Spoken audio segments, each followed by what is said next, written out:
I know you lost badly in Taurus Cup, and I admire that you're still raring to go for another champions meeting, because that's why you click this video.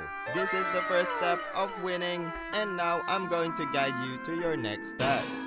I'm going to tell you the things that you need to do so that you'll be ready for the Gemini Cup. Enough yapping, and let's start the video. 君の愛馬がズキュンドキュン走り出しドキュンドキュンかけてゆくよこんな想いは初めて Now that Taurus Cup is done, it's now time to get ready for the next champion meeting. You have no time to rest, especially if you lost in the first or second round of Taurus Cup. The Gemini Cup is going to be a long track, specifically 3,200 meters. But right now, since we still have time before Gemini Cup actually arrives, we would be getting your sparks ready. This is going to be different from Taurus Cup since Taurus Cup is medium and Gemini Cup is on long, so different racetracks means that you would need different kinds of spark. I know you have a shitty spark right now, so I'm going to quickly teach you how to make them better. Basically, there's no sure way to actually get the spark that you want. Now that we know that Gemini Cup is going to be a long racetrack, obviously, we would be looking for a stamina 3-star blue spark. But how exactly do you get this? So, each stats like speed, stamina, power, guts, and wit is what we call the blue spark.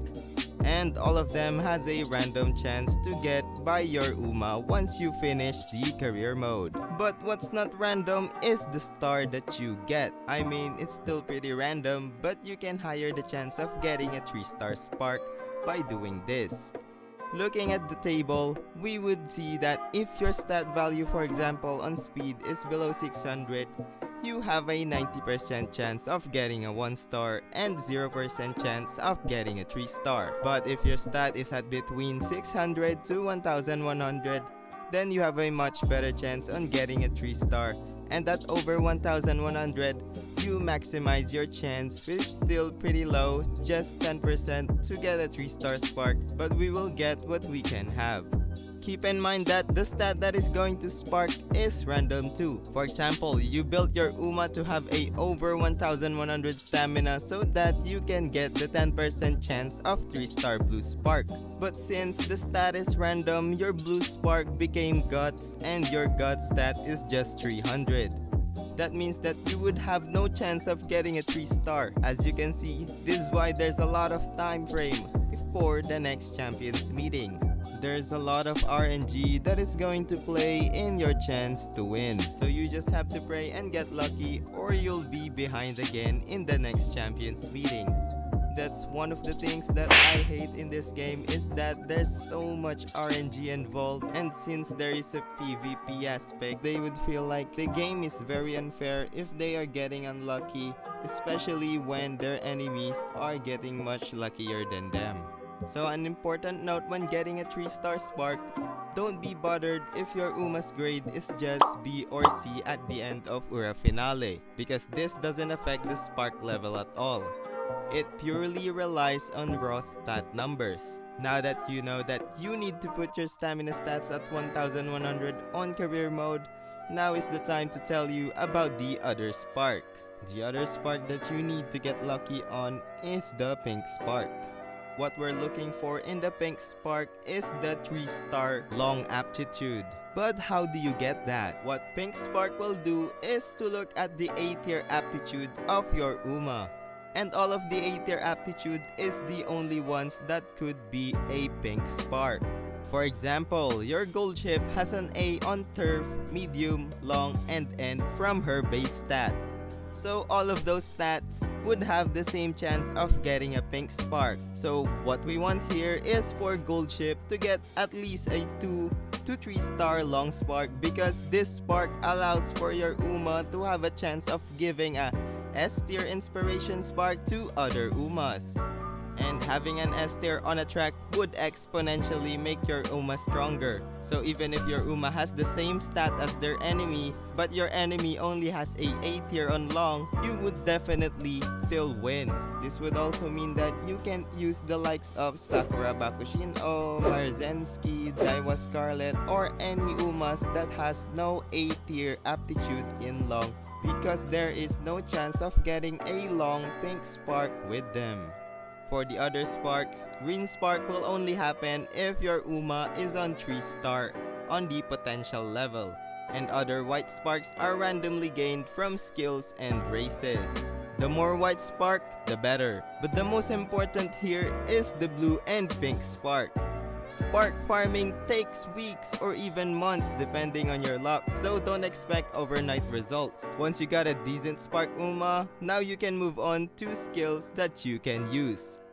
All of the skills will vary depending on your UMAs, but these are the green skills that will be the most relevant in Gemini Cup. Green skills are very important in the champions meeting because you won't be changing tracks, meaning that if you pick the right green skills, those skills will always be relevant. But how exactly do you know what stat these green things give you? Let me give you an example. Lone Wolf has a speed sign in the middle, meaning it will boost your speed, and this Sunny Days buff will give you a extra gut stat. At single circle, green skills will give you an extra 40 stats. Upgrade it again and you'll gain another 20, making it 60 stat overall. That is also the reason why veterans would always tell you to not upgrade the skills twice, because you'll only get half the stat. What's cool about the green skills are, even if your UMA already has a max stat, for example, a 1200 speed, you would still get the extra stat so that it could go to 1240 or even more. I would recommend to implement these green skills in the UMA that you are racing with at least 3 days before Gemini Cup, because you would still need some time to get lucky and hit the S tier on long racetracks. Obviously, you can try to build a racer UMA even though you're still building your sparks, because there's a lot of luck involved in career mode and you might get lucky and get an S tier long racer with good stats while building your sparks. For your other skills, if you can't hit at least 1000 stamina, then you better have a couple stamina skills in your backpack. No, even if you hit 1000 stamina, I would still recommend for you to have a couple 3 to 4 stamina cards in your backpack, because Nice Nature is still in this race. That's right, the most meta build, Evil Nature, can also compete in long races because of her A aptitude on long. Just when you thought that the storm has passed, here comes another one. So I would say that 1000 stamina is still pretty risky. That's why I want you to have a gold stamina skill and a couple normal skills to counteract this evil entity. Now let me tell you the routine that you will have, or at least I will do before Gemini Cup. So right now, up until the last 5 days before Gemini Cup starts, I would be focusing on building sparks for long. So I would spam career over and over again until I get lucky and get a 9 or even 8 blue spark UMA. And once that's done, it's time to build the racer by again racing over and over again until I get an S tier on long racetrack. Then proceed to the next UMA and do it all over again. We have less than 2 weeks, I think, before we start the Gemini Cup, so we don't have a lot of time. So as soon as you see this video, I hope that you would start building your sparks. Personally, I would still be using my Nice Nature, so I would only have to build my Ace UMA and another one.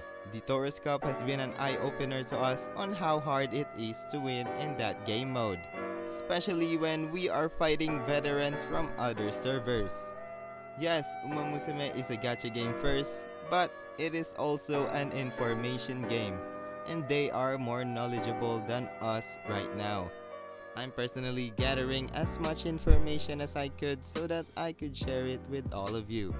I hope that this video helps, and check out my other videos.